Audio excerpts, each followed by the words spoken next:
So this is a special part of me and my dad's story that I hold very dear to my heart. That he's not just my dad, but he chose me. Yeah. He decided that this little girl is special and I'm going to be her father. And not only am I going to be her father, but I remember going to the courthouse and his name is now on my birth certificate, even though it was not originally. So he made it a point to adopt me. And in the eyes of everyone in the world, he's my dad. Okay. Welcome to the Dear Son Podcast. This is typically a safe space where men have vulnerable conversations about the fatherhood journey. As the last 2 episodes have indicated, we're in a 5-part series about the woman's perspective on fatherhood. I've had a couple of great guests to date. Tonight, I have by far the most beautiful guest I've had, the most important guest I've had to date. Welcome to the Dear Son Podcast, LaKisha Wilson Johns, my wife. Listen, y'all, I'm clutching my pearls. Thank you, accolades. What do you mean you clutching your pearls? Clutching my pearls. Thank you. I appreciate it. I want to say thank you for inviting me into your safe space. Yeah. Mm-hmm. How does it feel? So, let me back up. For the audience, we have, my wife and I have a podcast, Healthy Marriage is Dope, where we have tough conversations. Generally, we have some fun conversations as well. But tonight, the spotlight is really on you. How do you feel about that? I'm a little anxious. I ain't gonna hold you. Like, a little bit nervous, but I'm excited to share. Yeah. Yeah. So of course we're talking about fatherhood. Yeah. That's what this podcast is about. Not just fatherhood, but parenthood. Mm-hmm. For those that are first, this is your first time coming in contact with my content.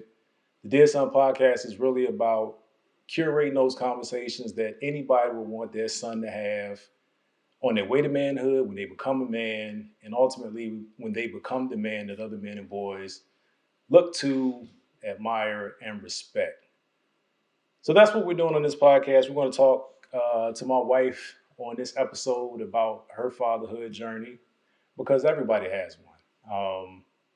Some things that I'm sure will be enlightening for me, because we haven't talked about it in great detail. But let's get into it. Let's get right into it. Let's talk about the dynamics of your family growing up. 2-parent household, how many siblings you had. You've seen the show. Right. Let's get into that. Okay, so I do come from a 2-parent household, which is an interesting story, and I'll share that. But my father was a teacher, and my mother was a cashier at Costco. And so we came from humble beginnings. I have a younger brother and a younger sister, so I'm the oldest of 3 in our house. And a little way along the way, when I turned 8, my father became a minister. And so he was my pastor growing up as well. So that presented its own, set of not challenges, but experiences. Yeah. What are some of your fondest memories of your childhood, specifically with your father? Because of Dad's background as a teacher, he tried to make things fun for us. So I remember one summer we went across the water. For those of you who are familiar, we are in Virginia, so in the Smithfield area, which is like the country, y'all, like the country. And he got a wild hair about this ghost book and all of the haunted places in Virginia. So for the summer break, we literally tried to visit all of the different places in this book. And there was a place that allegedly the military, you can still hear the ghosts or something in the woods. So my father, in his infinite wisdom, drove us into those woods and turned off the car. And that was... We just waited. Lights out, was it at night or in the daytime? It was like, in the afternoon time or whatever. Just, testing our boundaries, giving us something else to think about, something fun to do. We went to a place called Binge Church, where supposedly a lady had passed in the snow and her bloody handprint showed up, on a rock. It was crazy. Like we would get on the ferry and get ice cream. Like he was very big on experiences and, giving us little fun things to do. So those type of summers were really fun for us. Talk about the pastor part. I had some insight on that. Okay. Talk about what it was to be a PK.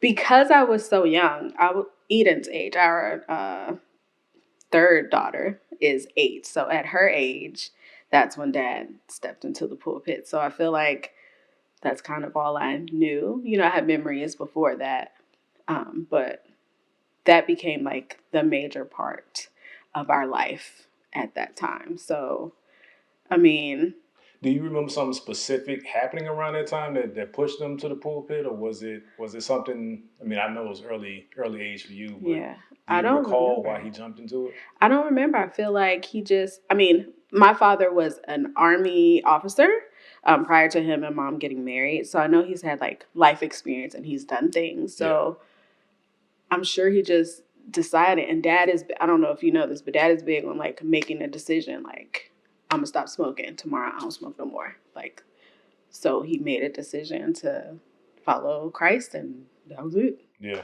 that's all we knew. What was your role, or how did your life change in terms of?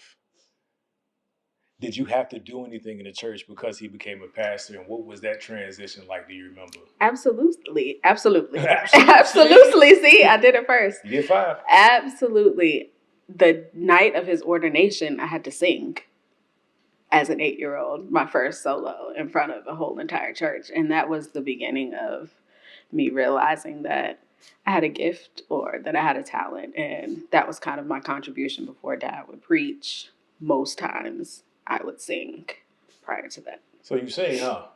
Oh, do you? I sang. Do you sing? Did you enjoy it, or did you feel like it was forced? Sometimes, moms are quick to sign you up to do things, but I appreciated it because I was quiet at times, I was shy at times, and it forced me to be more of who I truly am. Yeah. And I definitely appreciate that, like them pushing me out to the forefront, them seeing something special in me and helping to foster that at a young age was amazing. How did your parents meet? Okay, they went to high school together. Fun fact. But they didn't date or anything like that. They were friends. Dad was a drummer. Mom was a cute girl with the afro. And I believe they just caught up again later in life. After they did meet up again, I was already in existence. So this is a special part of me and my dad's story that I hold very dear to my heart. That he's not just my dad, but he chose me. Yeah. He decided that this little girl is special and I'm going to be her father. And not only am I going to be her father, but I remember going to the courthouse and his name is now on my birth certificate, even though it was not originally. So he made it a point to adopt me. And in the eyes of everyone in the world, he's my dad. What age was this? I had to be 2. And you remember going to the courthouse? I remember because they asked me questions. Like if I wanted him to be my dad and what kind of things we did. Things you should not remember. I was discussing this with my mom the other day. I can remember being 3 at my grandma's house. And, I have a ton of aunts and uncles. Them dressing me up and getting me ready and throwing me in the car and taking me everywhere with them. You're not supposed to remember those kind of things. I remember all these kind of things from back in the day. And I definitely remember him choosing me. Yeah. Do you remember anything before that, or is that kind of where your memory starts? I don't know if I can remember. I'm sure I have flashes of things that I remember, but I definitely remember he returned a convertible car because I said it was too hot. Wait, what? He bought like this red convertible. I believe it was red. And he was so excited, you know? And I was in the back seat and we were driving around and he was so excited. And I was just like, Dad, it's hot. The car is too hot. And he returned the car. What age was this? Probably around 4, like the same. Before Thomas was born. It was just me. Thomas is your brother. My Thomas brother. is 4 years younger than you. me. Then you have Chantal, who is 10 years younger than you. What was it like being the big sister, the older sister? I felt like second mom, like probably most oldest daughters feel. I felt an intense responsibility to take care of my siblings, even if my parents didn't ask. Yeah. I felt like I had to have it together, even though I really didn't most of the time. But I just felt that, especially when Sean was born, like, this is my baby, you know. Yeah. I got to take care of her. I got to do her. I got to make sure somebody's watching her over the weekend. No, I can't go. I can't do this. I have my sister to take care of. And that was no pressure from my parents. It was just something that I wanted to do. Yeah. Or felt I needed to do. Talk about your dad choosing you, and I get that for a very specific reason, and we'll get to why I understand what that looks like. What did it mean to you growing up for him to choose you? And did you ever at any point in your life have, I don't want to, not concerns, but just, did you ever wonder why your biological father wasn't around? I'll definitely way into adulthood. I'm sure there's a story behind why my mom and my biological father didn't work out that, you know, they felt they were keeping me safe from. I'm definitely okay with that. So today you still don't really know the whole story? No, I don't. Yeah. I definitely don't really know the whole story. How did it impact you? I want to get to how you feel about it today. But while you were growing up, that's what I was going with the question is, while you were growing up, did you feel like you were lacking in any capacity with the situation that you were part of? I shouldn't say situation, with your family dynamics as it was when you were growing up. Did you feel like you were missing anything? Any part of you was lacking?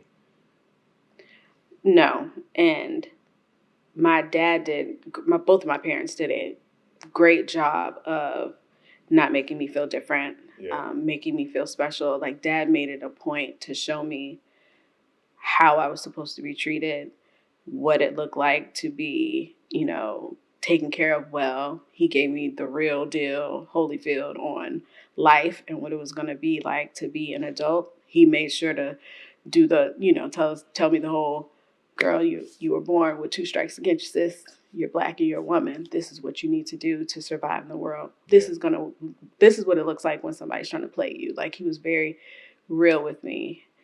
He didn't treat me with kid gloves, but he also loved me. Like, Dad was the type of person is, but in that time to tell you to your face, I love you. Here's this bouquet of flowers, and here's why I'm giving it to you. And go down the list of why you're special and what you've done, just to reinforce that you are wanted and you are needed. Yeah. And I know that he wanted me to take that into, you know, my adulthood or whatever. So it's important to me. I feel like we had a discussion about our love languages, and I feel like that has helped to build up why words of affirmation are so important to me, because I received it my whole life growing up from my father. Yeah. So. What do you know about his story, like his parents and his dad, his relationship? We share an adoption story. So my father was adopted by family members. So, you know, he knows his family and things like that. But the story of his biological mother and things like that, he grew up in another home to amazing parents who are our grandparents, and they did an amazing job with him. So we do share a part of being in a family who chose us. And so I'm sure that played a big part in how he treated me growing up as well. Do you know what age he was when he was adopted or A what led to baby. it? Okay. Yeah. Baby. Did he do you know if he ever searched for his father or if it was important to him? I know that he did Ancestry Okay. and he purchased a kit for me too as well, but that's how we found out that dad is majority Native American and things like that. So he's been searching for his lineage and trying to figure out, even in his 60s, what makes him him. Yeah. And I admire him for that journey as well. What's your relationship with your dad like today? I'm kind of like the mom because parent to parents is hard. But their mom and dad are getting older, and just like I felt the need to parent my siblings, I feel the need to fill in that space with my parents too. And I'm sure they don't need it. But I feel like that is my space with me being in the pharmacy for the amount of time that I was. Like, I'm the person that they turn to for health reasons and things like that.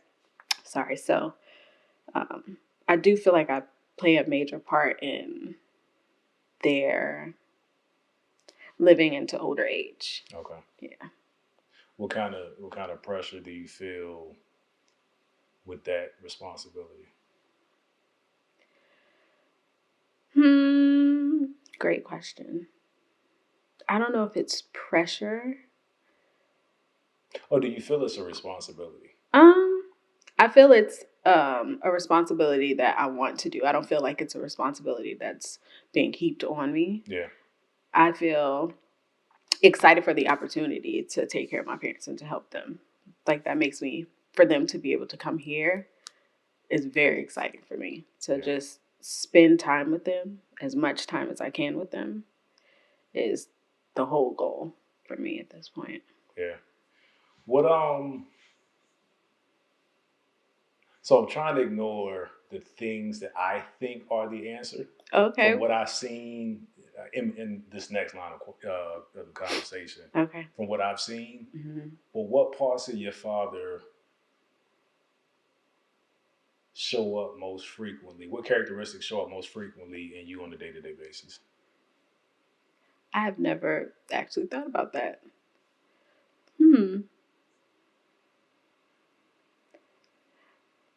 I don't know. What do you think? I would like to know what you like, put you in that situation to answer. What do you think? What do you see of dad in me? For the most part, you don't like things don't rattle you. The things that I think will rattle you don't rattle you. Yeah.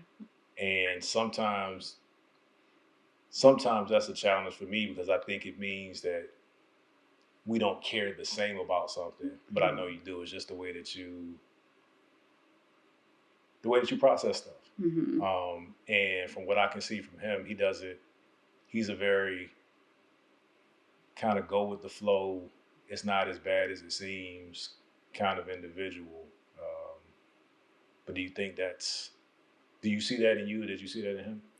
I definitely saw it in dad.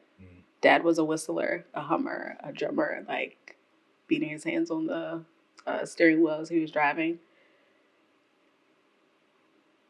There was nothing that we could not do together. And that was a motto in our family. We got each other. There's nothing we can't do together. Yeah. And I live like that. There's nothing we can't do. Right. Nothing we can't face together. Right. Your family in general is way more open about certain topics than what I'm used to. Yeah. How much of that is your father's doing it? How did that help? Or how did it impact you growing up? It's definitely dad. I think mom and dad grew up a little bit different. Mom grew up in West Virginia and then moved to Virginia, so they had the very country South ideals and stuff. Dad's parents were from New York, and then they moved down to Virginia. And like I said, dad went to in the military. He was exposed to different types of things. He was at Ohio State. He was exposed to a bunch of different types of ways of looking at things. And a lot of times, mom would be the hard one, and dad would explain things in a different way that I can understand and digest. He made it feel like I felt safe sharing things with dad. Not that I didn't feel safe sharing things with mom, but there are definitely things that I knew, let me tell dad first before I even, bring it to mom. Yeah. He absorbs information and gives information differently than people do. How does that impact the way you see our relationship? Like in terms of conversations we have when it comes to discipline, if your dad was the more reserved one and your mom was the more not was she more of a disciplinarian? She was definitely a disciplinarian. Dad would give us a whole dissertation, and I would be in tears just from him sitting me down to talk to me. Yeah. Versus he didn't have to, Yeah. So how does that frame what you expect from me as a father to our children? I don't know what to expect from you. I know that we're trying to figure out at the same time how to parent all these 5 different personalities. And you aren't necessarily a talker anyway. So I find that I'm more like mom. Like, we gonna talk about it. I can get very emotional and very loud. Sometimes I'm definitely trying to pull that back and become more like dad. But I know I have big feelings too. And I don't know how you act. I know that it's a little bit different for the boys than for the girls. And what do you see? You're definitely a little bit tougher on the boys. And I feel like with the girls, disciplining them, a positive relationship with them for you and a positive relationship with them for me. I don't know if they hold the same weight. You know what I mean? Like, for me, okay, you can be mad at me. I can be the worst person in the world, but you're going to hear what I'm going to say right now, And I feel like you said, I saw how things were in the past when me and my mom were going through some things, and I don't want that for you, which is, I understand as well. So I'm doing my best to find the balance between reservedness and firmness. How much of your father's opinion shape your social life, your dating life, and ultimately your decisions about marriage? Oh yeah, a lot. All of the things. Let's hear it. All of the things. Dad was great with, like I said, giving me the real tea. All these guys want is one thing. Don't give them the one thing. I never wanted to disappoint them, number one, because that was major for me, disappointing my parents. That was like shot to the heart. So I always tried to do my best to make them proud.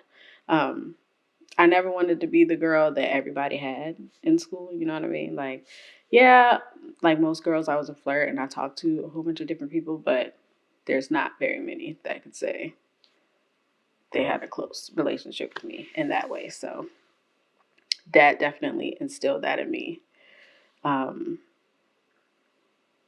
He just gave me all kinds of lessons about life, things that I can't even quantify, like give you the weight of them. Like, I know that most dads love their daughters, right? Mm-hmm. Even my relationship with dad and Sean's relationship with dad is completely different. Like, dad really wanted to protect me and prepare me for the world. Like, that was his main goal. I want you to be successful. The sky's the limit for you. Like, he was always putting positive things into me, telling me that I was worthy of wonderful things and telling me, that I was special and things like that. So that shaped how I moved growing up. It was definitely a stricter household than a lot of people's households. So when I left for the military, I did go a little left. Went crazy. I went a little left for a little while. But his voice and mom's voice are the voices that I hear when I'm making decisions, even to this day. Well, how did it shape your decision to be with me? I saw a lot of the characteristics in you that I knew that would make a good husband. And I had made a decision at that point, like, I'm serious about life, and I want someone someone else who is serious about life as well. And you had a house, you were gardening and stuff like that. And I was like, this man gardens? Yes. Sadly, I've been old for a long time. The 42 now, but I've been old. Give I've been 42 me since this. I was 22. Because I was not for the streets. Even when I was for the streets, I was not for the streets, but even when I was for the streets, I really want for the streets for real. Right. Do you think I was too serious at any point or early on? Too serious? No.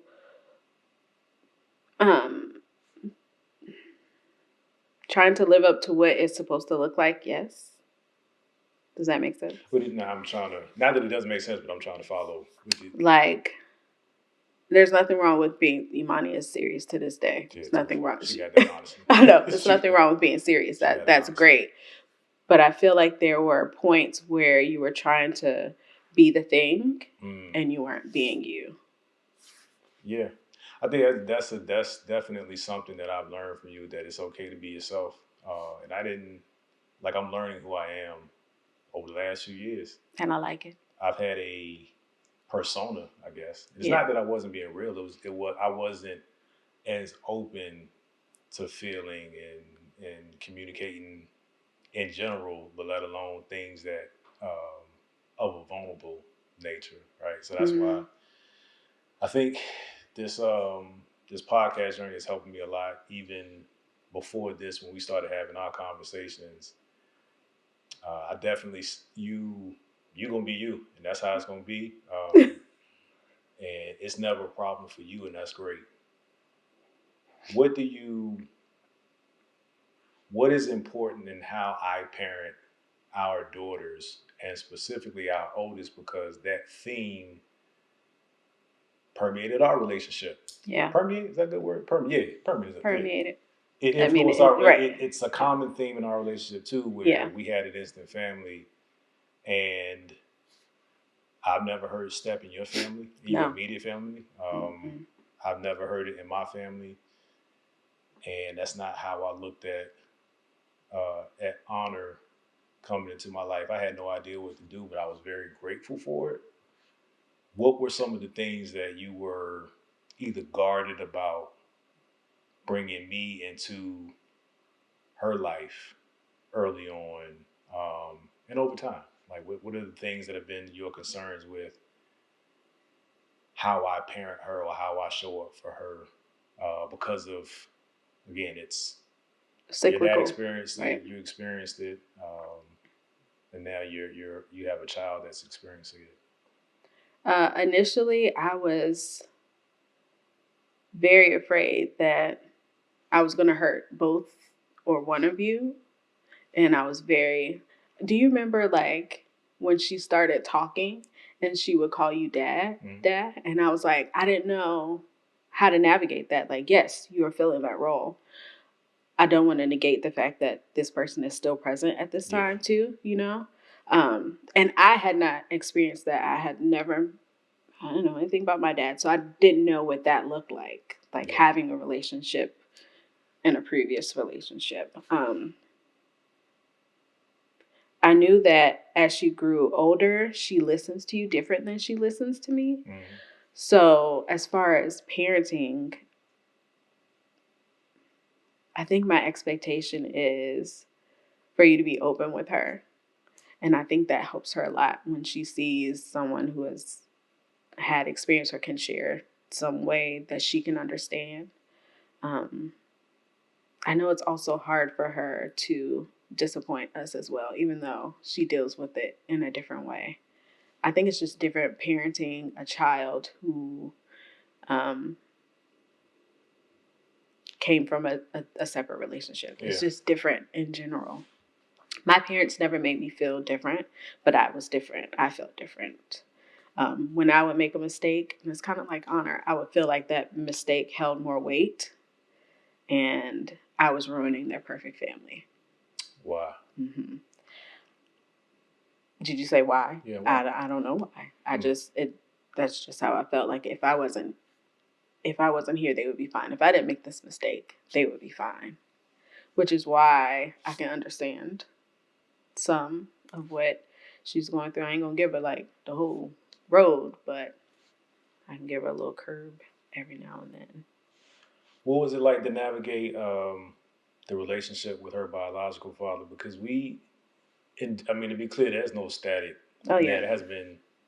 If there was anything, it hasn't been a problem for the majority of her life, for sure. But I mean, last 10, 12, at least. Honor's 18 now. Yeah. We had some immature energy early on. It was just men trying to take up space. But what was it like for you? Because it got challenging for me the way that you were navigating it, and I didn't have the benefit or give you the benefit of it being new to you. Like you were trying to figure it out, and I was expecting you to make some decisions, some calls, and turn some things off. Like that's just not how it played out. Right. What was the experience like for you trying to navigate ensuring that she had access, her biological father had access, and that relationship wasn't shut off, and also like where it fit in with me. How was that for you? It was hard all the way around because somebody was going to be in a way, no matter what I did. Yeah. But I had to think first and foremost, I don't want Honor to be traumatized. I don't want her growing up wondering what her dad looks like. I don't want her looking in the mirror like I do, trying to figure out where do I come from. And so that put me in a position to, okay, I'll take it. Whatever this looks like for whatever the amount of time is, she's worth it. I'll take it. Mm-hmm. I did hurt you at some point. I'm sure I wasn't the best person for him, to him as well. But number one, in every situation, I'm gonna make sure Honor was taken care of, and she got what she needed from all the people that she needed to get it from. Yeah. It was definitely hard being pulled in all the different directions, and I was young in my 20s, like active duty, like trying to be a soldier, trying to not get in trouble, trying to be a mom, trying to be a girlfriend, trying to be,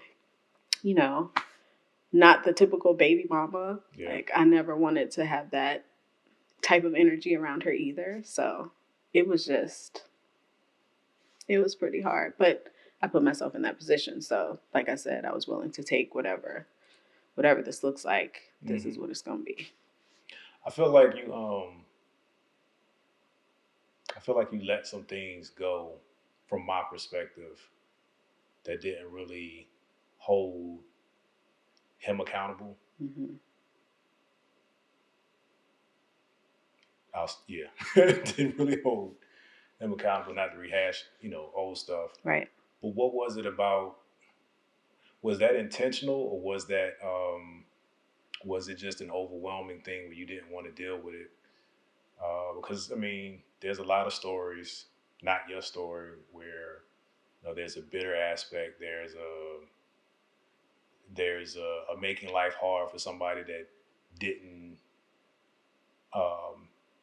treat you the way you wanted to be treated ultimately, or didn't work out. I'll say that. Mm-hmm. Were those conscious decisions, or was that more young, not wanting to deal with everything that came with the situation? What was like? Why'd you let some stuff go?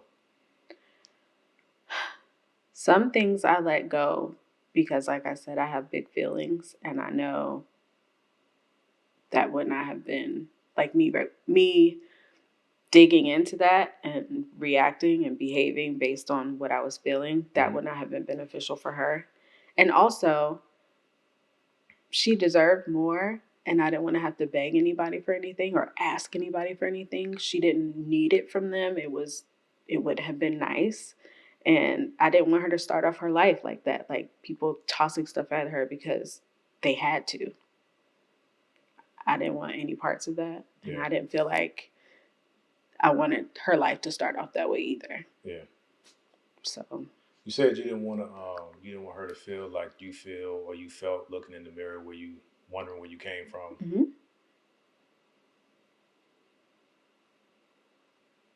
What was that part of? Number one, is that still a thing today? No, I would like to know our family history just based on health and genetics. Yeah. But this man has had his another family for 41 years. You know, How it's you know not. that?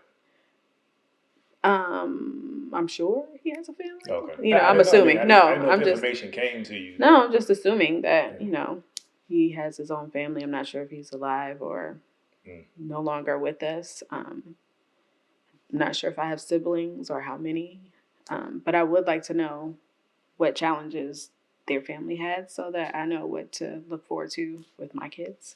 When did when do you recall when that longing subsided?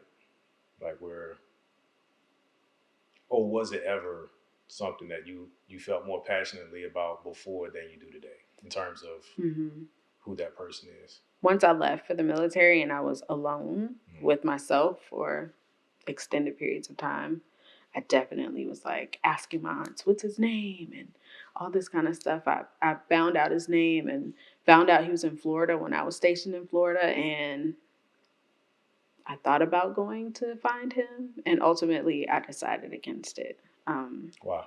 Because I had a man who chose to love me. And it didn't matter.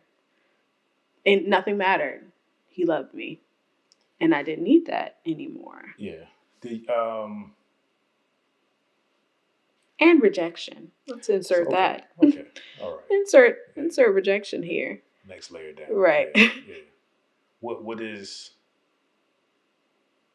I hate rejection too. Fun fact. I think a lot of men hate rejection. I've said it before. I think that's kryptonite for a man to be rejected. How does that? How does the how was the fear of rejection? Number one, do you think in other areas of your life you've had a fear of rejection that stemmed from that? Yes. I'm going to say yes. I haven't really delved deep. Like in my self-discovery, that hasn't even been a part of it. I'm sure it should be. But I haven't attached any. I felt like it was dangerous for me to attach any type of weight to figuring that out. Because it didn't have anything to do with how I was raised or who I am today as a person. I mean, it would be nice to know. Yeah. I don't know what it has done to me. Therapy, a therapist could probably tell me. Yeah, which this is not. This is not therapy. In case anybody had that misconception, I don't know how you would, but I mean, rejection is. I'm sure it has something to do with rejection in relationships. You know, like in our relationship, I don't want to feel like I won't approach some things, and I feel like that may be a part of why I'm like a duck and I let stuff roll off my back. Because if I allow myself to feel that rejection, it may take me somewhere that I don't want to be. I'm all about the good vibes. were there any concerns with from your perspective with me and Honor's dad throughout this? Okay. I feel like y'all did a good job of trying to, you did a good job. Is that a name? Chick, you doing a good job, okay, but not that word. Okay. Of being like, I mean, y'all didn't have any beef. I mean, we did have a little beef. I remember Imani's birthday. That was a whole thing where y'all had to drive. You and Thomas drove in the snow to get Honor.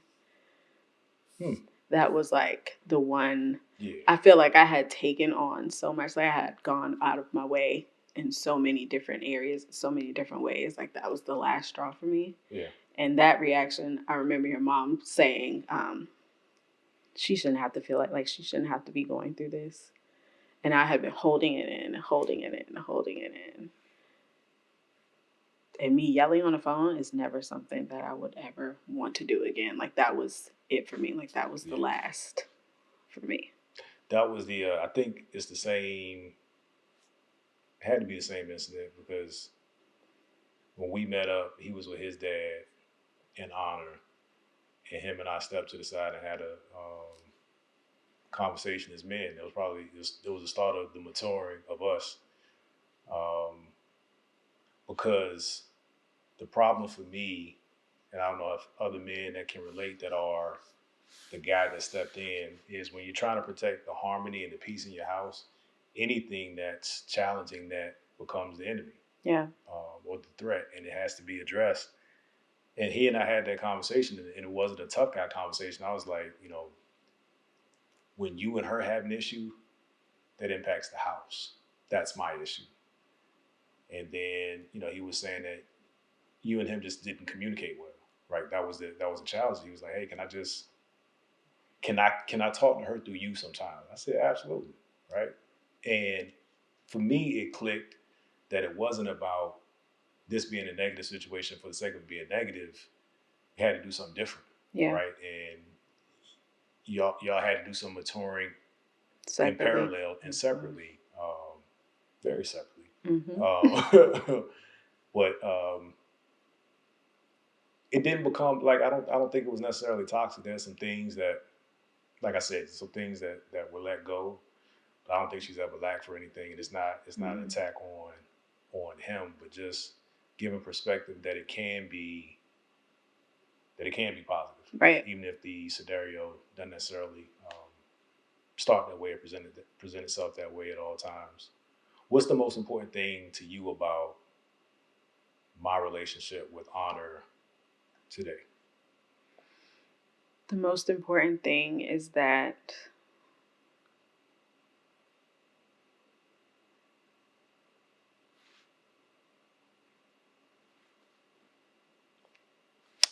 excuse me, I ain't no punk. What is happening? They're gonna be on you. They're gonna be on you. Why? You're supposed to be able to feel your feelings, right? I am, but I don't be feeling my feelings. The most important thing is that y'all have each other, because where me and her are not able to communicate or, see eye to eye, I feel like it's important for me and for her to know that you are a safe space for her. And I think you've been a safe space. Well, I know you've been a safe space for her whole entire life. Like, you're her biggest cheerleader. When I'm being the tough one, you're the one that's saying, "Nah, give her a little space, give her a little freedom." I feel like that's important for me, definitely, and I know it's important for her. Like, she looks up to you. Like, you're her dad. That's, even though she has a dad, you're her dad. Yeah. I think the bonus to me is that I got two firstborns. Yeah. Like, I got the first father experience with Honor, and then the first one that I was, present. It was the procreation, right? Yeah. With Imani, and they came first. Yeah. So that set the tone with how I saw fatherhood in general. And I said it before, and I think when I finally when we had a son, you had a son because I was just kind of there. But we had a son. Yeah, at the time that he was pushing, I was just kind of there.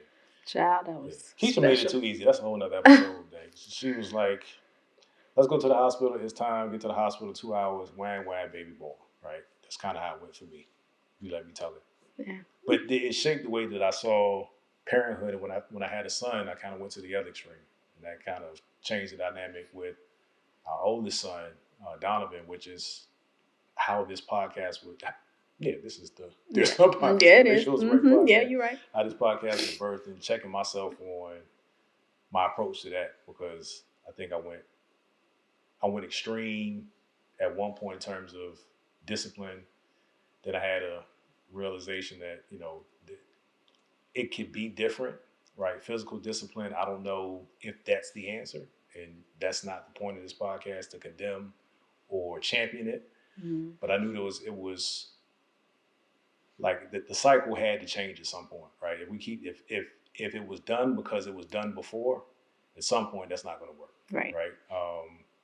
But for me, with Honor today, the scariest part is like the adult. Yeah, being a parent to an adult, and that's where I had. I'm gonna say adult in. I mean, well, by the world standard, by age standards, right. Because there are things that they can go out and do that you can't stop. I mean, there's a level of respect where they'll consider the guidance, and I had to think about where I was at that age. Yeah, and it wasn't great because I was already kind of rejecting advice from my father, not really wanting to consider his perspective or even be around him. And the scariest part for me is that with my sons, I know very well what it's like to be a boy. Yeah. What it's like to be a man, what it's like to be an adolescent, a teen boy, and all of that. I have no idea what it's like, what it's like to be a girl. And when you and her have conflict and you look to me for resolution, I get nervous at this stage because I'm like, if it's not about parent-child and you listening because I'm the parent and you're the child, I think we're beyond that point. And now it's real life experiences, and these are things that you can go out and do that I can't actually control. Yeah.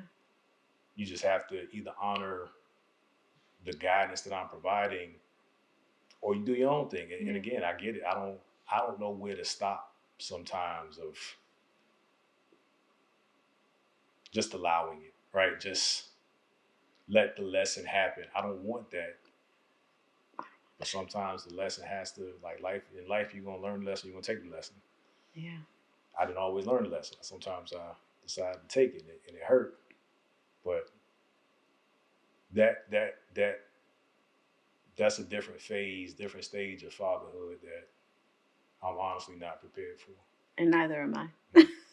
And I feel like, tell me if you agree or disagree, her experience at 18 and my experience at 18, I don't even have I'm not equipped to help her because I was already in the military. Like I had a different setup. I couldn't afford to live and try things. You know what I mean? Yeah. So I don't know where to come at her with this. My things go to the recruiter, child. If you can't get it together, and that's not right for everyone, you know. And for me,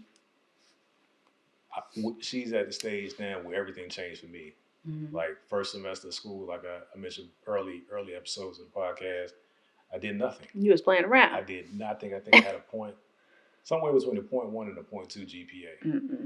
So her first semester wasn't fantastic, but I had to look at where you were, where I was. I think that's why I looked to you, because y'all have y'all have similar experiences. But the challenge is I don't want her to go through it like I did, because I already got the job. Agreed. And now her thing is go get a job, and I'm like, that ain't it, sis. Like I would rather not necessarily protect you, but like give you an opportunity. Right. That I didn't take advantage of. I could have stayed at home with my parents. Yeah. But I chose not to because my life didn't fit into their structure. Right. And I get that part too. So it's like, I don't want you to leave, but I want you to have experiences that prepare you for life so that at the appropriate point you can actually fend for yourself. I don't think that's the case right now. Yeah. Like I moved out. If we parallel the story, she would be moving out in a few months. If it was along the same guidelines and the same series of events that happened with me. But I jumped into a job that could have been a career. It's been a career for some, and that's great for those that stuck with it. But I knew I wanted different out of life, and I don't want the money that she gets now and what it can do for her. To peg her in the spot. To not even just peg her in the spot, but to misinform her about what it takes to live. Yeah. Because if you make $500 a week living with your parents, that's a pretty good life. But try to go out there and live, honey, on $500 a week. And I know because when I moved out, I think I was bringing home $256 or $257 a week, depending on which week it was. And you couldn't tell me nothing. That $256. I think I was grossing $318. I bring home $256, and I thought that was everything. But I wasn't prepared. Went out there and made some financial decisions that took decades to overcome, and I don't want that for her. But I don't want her to see it as me holding her back. So that's part of the challenge that I have with being a father to a woman. You still got a parent by age standards, right? Yeah. Do you feel like you're softer on them or softer on her than you could be? I don't consistently. I think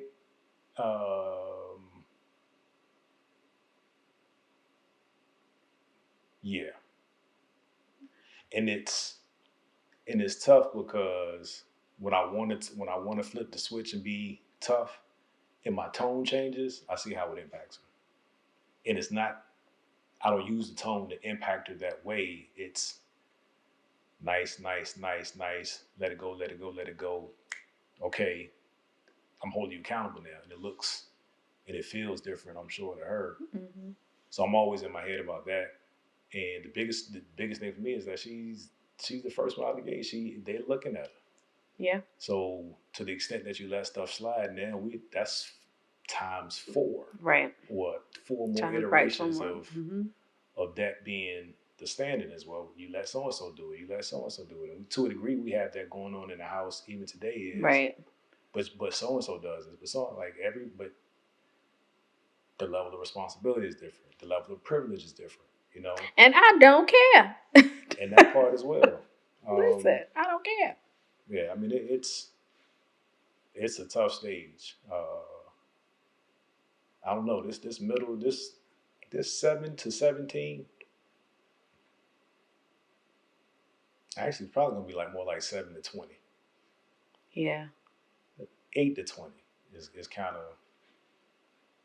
I ain't gonna say I could do without it, but from like that's 3, the chunk. That's like the 3 to 6. You know, that's when their brains are doing the most development. 3 to I thought it was 3 to 6. That's kind of my sweet spot. Mm.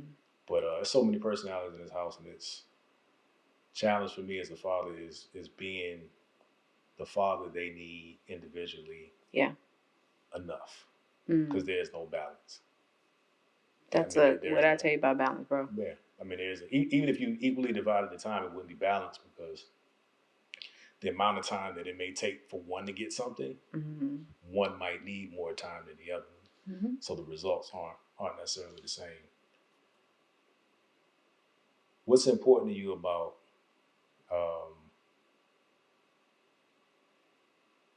the father I am to the boys? Actually, let's back up. Okay. What kind of father am I? You are a very chill, laid back father. You're fun. You're the fun dad. The kids said you're the fun parent, at least the littles. And I think that you're present and you're there when they need you. I don't think necessarily you're the first to approach. Like you let the kids come to you. Yeah. Yeah. You're a great dad. I think you're a great dad. I think the age and the maturity played a big part in the first 3 because it was instant family. Then it was literally a child every other year. Sure. And that impacted our marriage significantly. And we didn't get to grow and bond early on. Mm-hmm. Then we had this break. Then we had Eden and Eli back-to-back years. And for me, it was kind of like I catch myself parenting them different because it's like it's like the second chance. We're much older, much more mature. Yeah, it wasn't mature. We were outnumbered. We're still outnumbered. We were outnumbered young with less information. And sometimes I feel some kind of way in hindsight about us leaving our family, like the bigger family. I think the last experience when we were overseas, I think did as well. Mm-hmm. I think early on, probably needed the village a little bit more, a little closer anyway, more accessible. So I struggle with like trying to make up for them or with them. Mm-hmm. But that struggle is with the older 3. They can see the difference. And their priorities are different. Yeah. Right? So I don't know. It's like at that age, and it's me projecting myself on them when I was that age, right? I wanted space and I didn't want to have all these conversations, but our kids like sometimes to talk. I think they do. You know, it's just a difference in, again, like how your household worked. A lot of conversation, a lot of energy, a lot of volume. Yes.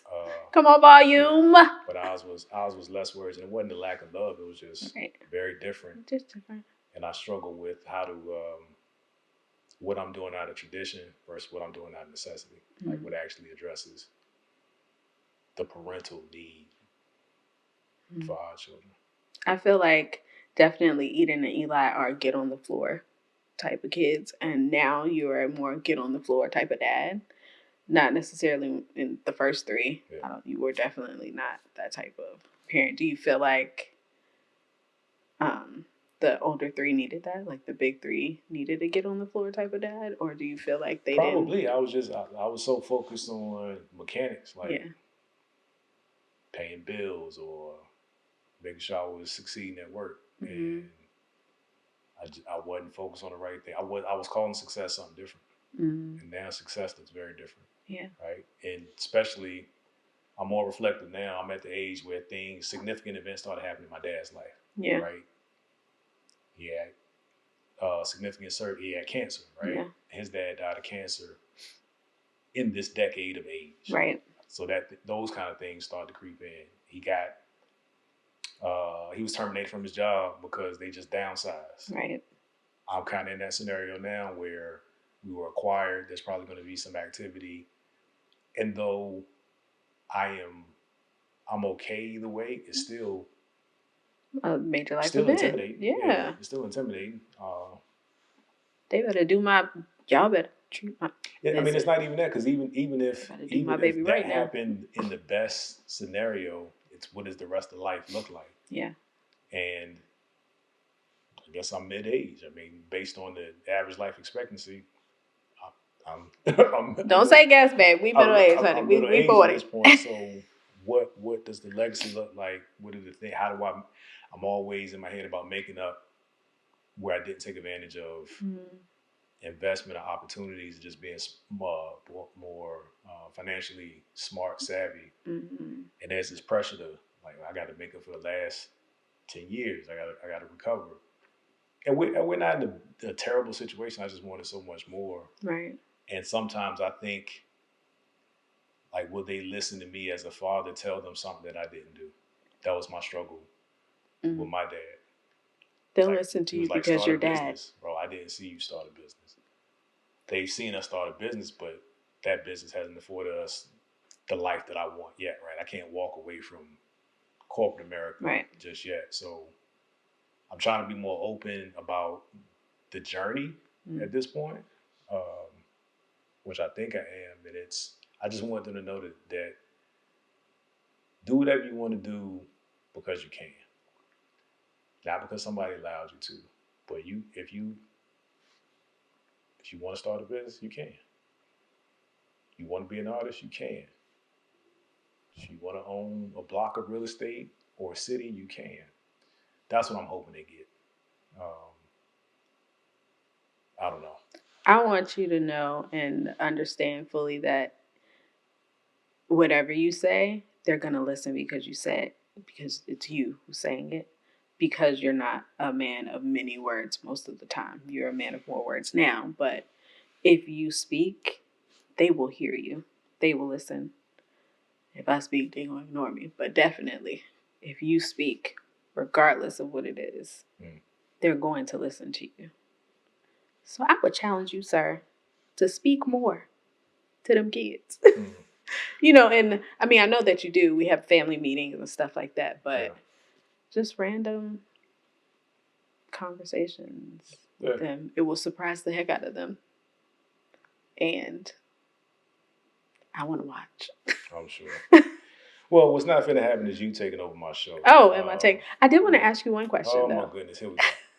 Let's hear it. What from my dad have you taken? Like, what is it? What is something that you have seen in dad or in our relationship that you have taken? Your dad is big on saying I love you. Very much. Like, as a man, I didn't. My dad and I say it now, and I don't know what the situation how it was with, like, him and Thomas growing up. Mm-hmm. Thomas is her brother. Yeah. We didn't say it earlier. But it was not said a lot in my your immediate family, like the nucleus that I grew up with. So for him to say it to me as if I were his son, him saying that, like he says that your mom says it, it's kind of different. When I should say it hits different when he says it. Yeah. Because men, like, that's a man accepting another man, right? And I don't know, it's a man thing. That's my excuse. It's a man thing. Yeah. But yeah, I mean, being vocal about how you feel about the man in your family. I get that. I get that from him. I love that. Get that from him. I want my sons to not think it's okay or to think it's strange to say I love you to another man, especially a man in your family. Right. So, yeah, no more questions from you to me. Excuse. Y'all see the disrespect. Nah, I think this has been good. I learned some things about you. Example? I thought it was still a deal to you about where you came from, about the relationship with your father specifically. Mm. And even as you were saying it, I was on the fence about how is that just a mask? But it sounds like you're really at peace. If you get more information, it'd be helpful. If not, okay. Yeah. So let the people know. Well, we never talked about what you do now. We never talked about your career at all, really. You were in the Air Force for 8 years. Mm-hmm. Appreciate your service. Thank you. You remained a pharmacy tech. After that, what's that called? Your MOS? That was my MOS in the military. Come on, sir. Never served, always been around. What brings you joy in life outside of being a mother or a wife, anything like that? Creating. And how are your creations manifested today? Talk to the people about that. Well, Oh, okay. You was ready. So I am a jewelry designer.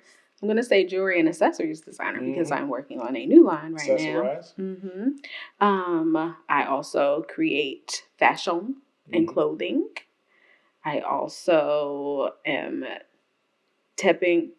Y'all, why I can't talk? That's number 3. Dabbing my toe into the event styling space, and definitely excited about pursuing all of those opportunities.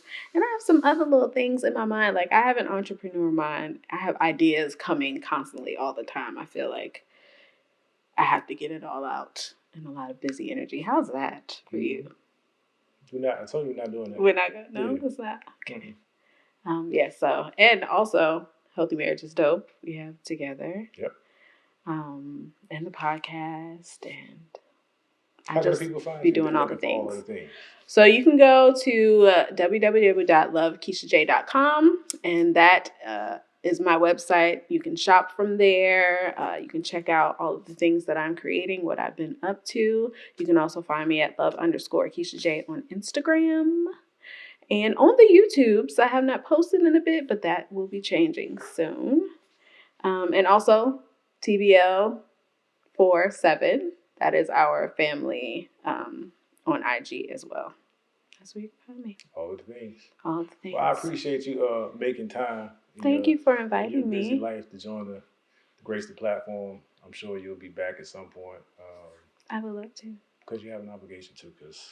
The obligation? Anyhow, people, there are things on the website. You can buy them. You can donate, support the Dear Son podcast. Oh, the Dear Son Network. That's how we're going to start. Oh, support my husband, y'all. This is exciting. What I want to be front of mind when you think of any of my content is that this is a piece of content on a bigger network.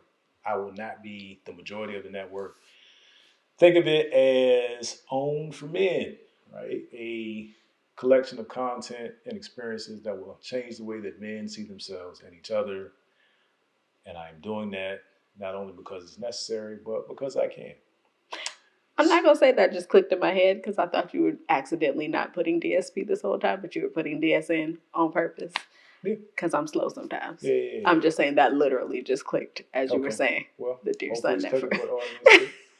And that's where we're going. So I have big belief in this purpose, and it's going to happen because God said so. And did. And because I can.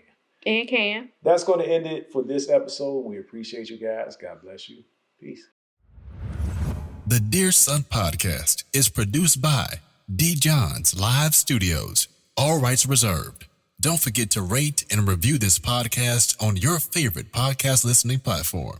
We'll see you here next time.